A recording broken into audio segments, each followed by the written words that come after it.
Well, good morning. It's good to be here in the house of the Lord. Good to have you here. Does anyone else take the greatness of God for granted at times? I lose track of it sometimes. I forget just how big God is and what He has accomplished and what He has allowed us to accomplish. And that's why we sang that song there today. Because we need to keep that in our vision, don't we? The greatness of God, especially as this world beats us down continually with horrible things going on. We need to remind ourselves God's still in control, and we've read the back of the book, and He wins. Nothing's going to change that. I don't care what politicians say, or this group of people or that group of people. God's still going to win. His prophecies, His promises throughout the Bible have come true, continue to come true, and they will all be fulfilled at one point. Amen? That's right. All right. So we're in the 25th chapter of Acts. So we have spent a lot of time dealing with or studying what Paul went through in his own name and for his own riches and glory. No. Paul was the opposite of that. Even when people wanted to give him praise, wanted to give him accolades, he always pointed them to Jesus. Pointed them to the Messiah. Through thick and thin, he always served God first, didn't he? And it would be easy to allow that to go to your head, wouldn't it? I mean, look at all these great big churches. That's what happened. Some of them may have started out on a good path, but they got to a point where they let their ego take over. And what happens when you let your ego take over in your service to God? It's about you, not God. It becomes about you instead of God. And that's never a good recipe for success, is it? In God's eyes. So, but we know that Paul was good at keeping things in perspective. That once he surrendered to Christ, he was all in all the time. Wasn't he? And I know that I can't say that I have been all in all the time. But I could be all in from today forward all the time. So let's look at where Paul is. Paul has been in Caesarea for 2 years. Felix didn't know what to do with him. Felix pretty much didn't want to resolve it. He wanted to kick the can down the road. And so when they called, I'll just give you a little history. Felix left Caesarea because he was called to Jerusalem, or called to Rome, to answer for what was going on in Jerusalem, because he was the governor of that area. And there was a big kind of a battle going on between the Jews and the Romans. And it was over Christianity. And so he was summoned to give an account. Well, they all, and when I say the battle between the Jews and the Gentiles, and it was over Christianity, wasn't it? And Agrippa was in Jerusalem, wasn't he? And Felix supported Agrippa because they all supported each other. That's the one thing you can always guarantee with politicians.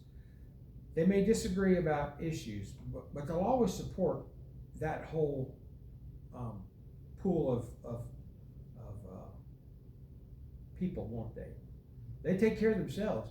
It's funny, the only time we can get a unanimous vote is when they're voting to give themselves a raise or to increase their benefits. Then it's bipartisan, isn't it? Because that's the nature of politicians, isn't it? They're self-serving people. They do what's best for them. And this is no different.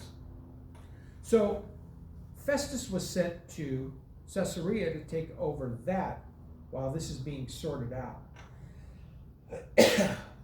So, and we know the lineage of Felix, that his wife comes from a long line of not from a good family, right? Yeah. But what we're going to see today is Paul exercising his rights. And that's not something we as Christians talk a lot about, do we? Because we're not ones rioting. We're not starting upheaval. We're not burning down buildings. We're not assassinating people because they don't agree with us, do they? But here, we will see today that Paul exercises his rights. And so as Christians, we do and should exercise our rights, shouldn't we? So, in the chapter 25 and verse 1, now when Festus was come to the province, after 3 days he ascended from Caesarea to Jerusalem. So he just gets there, and 3 days later he has to go to Jerusalem because of all that's going on in Jerusalem. So he's going to have to deal with Felix's problems. And that's what happens when you have a big problem and you just ignore it. It usually doesn't go away, does it? It can explode, can it? And that's where the world is right now. When you talk to them about Jesus, they go, well, I just don't want to really think about that. I think it'll all work out at the end. Okay, that's just ignoring it, isn't it? What I am telling people now when I talk to them about Jesus is you are given the right of freedom of choice by God. It is your right. You can exercise it. You do not get that right, though, without consequences. It does not mean that you can make any choice you want and never have to pay a price for that. You know, if I go into a bank and rob it, God may forgive me for that, but is there going to be a consequence for that? Well, it was my freedom of choice to do that, yes, but there's still going to be a consequence. That same scenario is a part of our lives when it comes to salvation. You could choose to ignore God, but he's not going to go away, is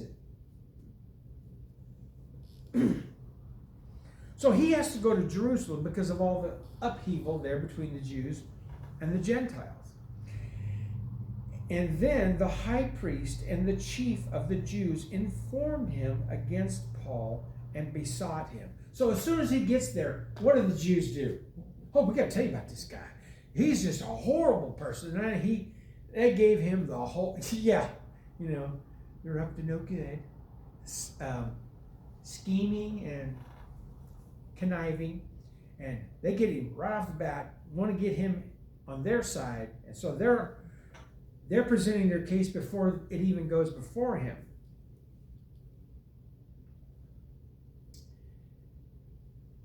In verse 3, and desired favor against him that he would send for him to Jerusalem, laying wait in the way to kill him. So they made their case right off. Go, listen, we really need to handle this. Needs to be handled in Jerusalem. Why don't you send for him and get him down here? Okay? And knowing Roman political figures, they were always figuring angles, weren't they? I mean, they were, as governors, they would get in trouble if they missed an angle, an opportunity, or guessed wrong on how something would turn out, right? So Festus is going to think about this. And their intent was not to try him in Jerusalem. They just wanted an opportunity to kill him on the way down. Their hearts hadn't softened, had it? And that's the bad thing about when we let our heart harden. It takes a while to soften it back up, doesn't it?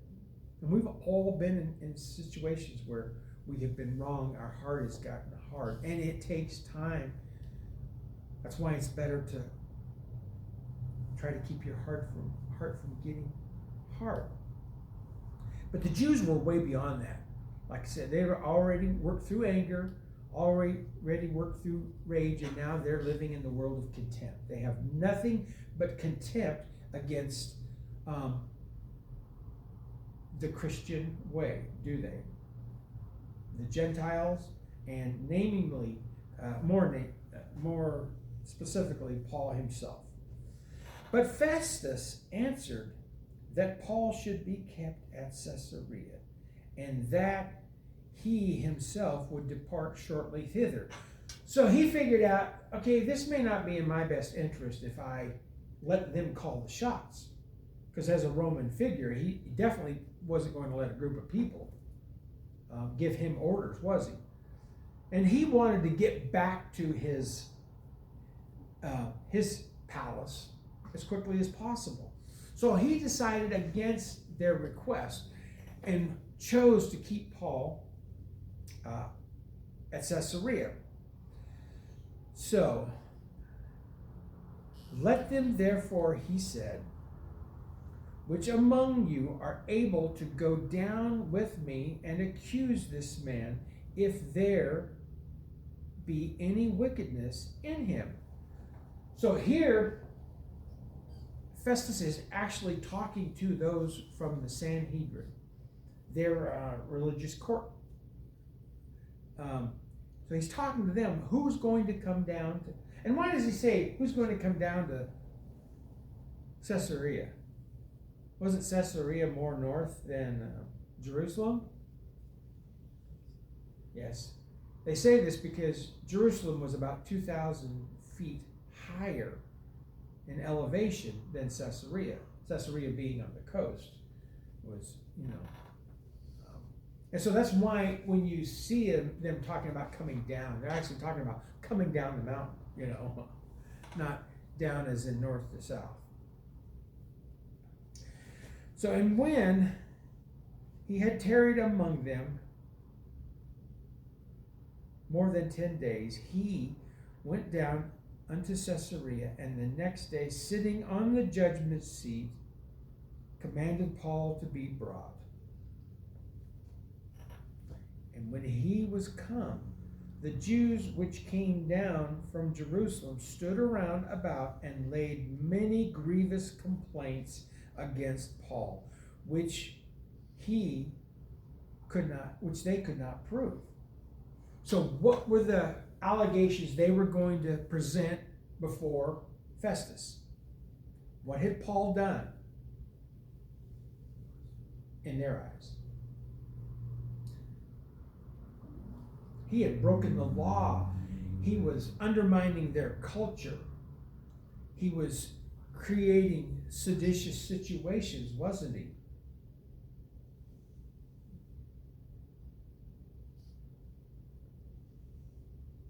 What else? What was another one? What? Blasphemy. Yeah. They always throw that one in there for good measure. But mainly, they're still mad that he was a Pharisee and he got saved. It's really what they're mad about. You talk about holding on to something forever. They're still mad that he used to be one of them, and now he doesn't rail against them, but he definitely preaches the word of salvation to them, doesn't he?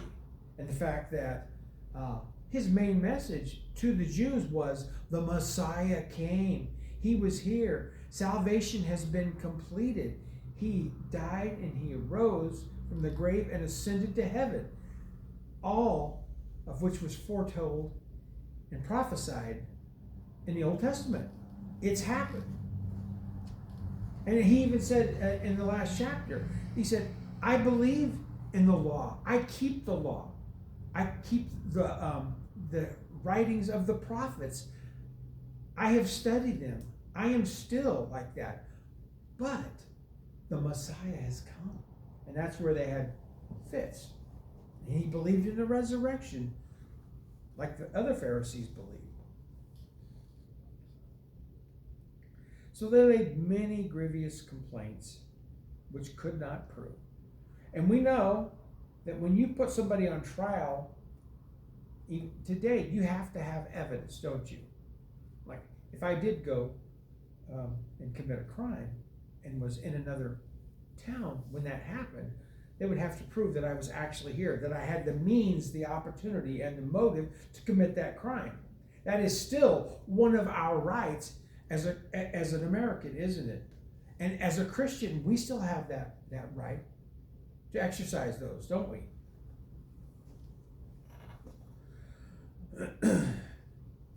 So while he answered for himself, neither against the law of the Jews, neither against the temple, nor yet against Caesar, I have offended any of these things. So Paul tells them, I haven't broken the law.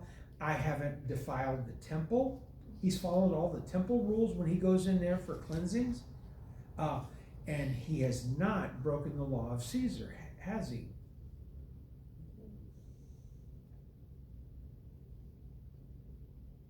And he's saying, I have committed none of these.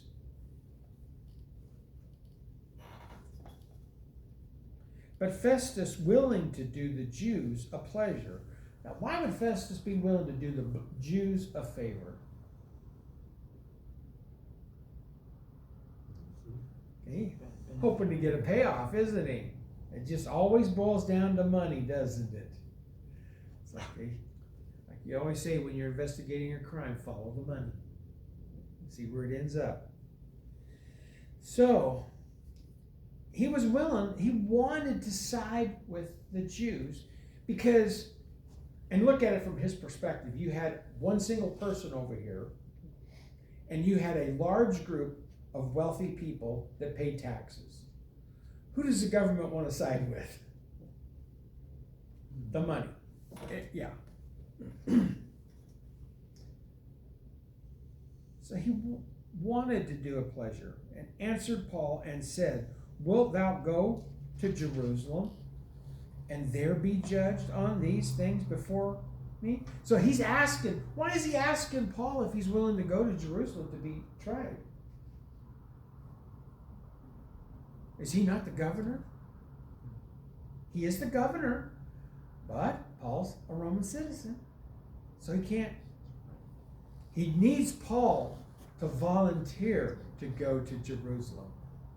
So, the fleshly side of Festus wants to turn him over to the Jews, but he still has to give Paul his rights. So, wilt thou go up to Jerusalem and there be judged of these things before me? Then said Paul, I stand at Caesar's judgment, meaning I am a Roman citizen, where I ought to be judged. To the Jews have I done no wrong, as thou very well knowest. So if he had actually tore down the temple, or went in the temple and defiled it, or burned some of the scrolls, would the Jews have had a legitimate crime they could charge him with? Yes, he did none of those things. And he's saying here, I have not broken any of Caesar's laws, nor Jewish law. And you know it, because you have heard, you've gathered enough information that you know this. For if I be an offender, or have committed anything worthy of death, he what? I refuse not to die. So he's saying, if you can prove that I have done these things, I gladly, or not gladly, but I accept the penalty of death.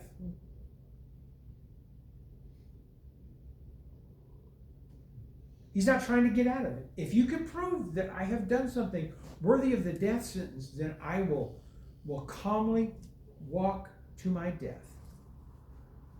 So he will accept the judgment if it's proven.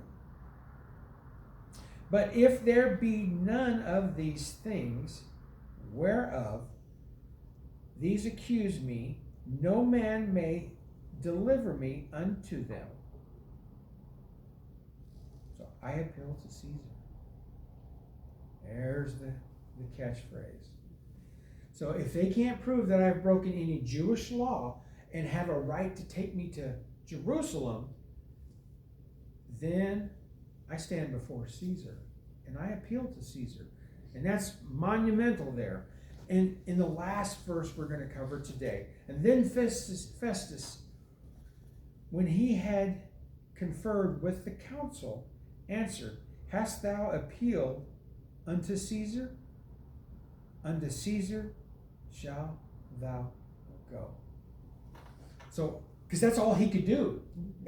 Because if he had went against that request, he had the right. It's like when you go before a judge, you can ask for a trial of your peers. You can ask for a bench trial for misdemeanors. You can, there are options, but it's at your request. You have the right to choose that. And he had the right to appeal to Caesar. That's what he did. And Festus knew he could do nothing about that. So Paul, when I say he exercised his rights because he knew what would happen if he went to Jerusalem. He knew that. God had let him in on that. So he knew he needed to go to where?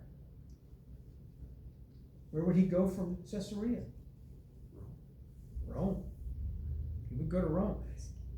And as I've said before, while Paul was in Rome, did he just lie around and do nothing? How many letters did he write from Rome? A whole bunch of them.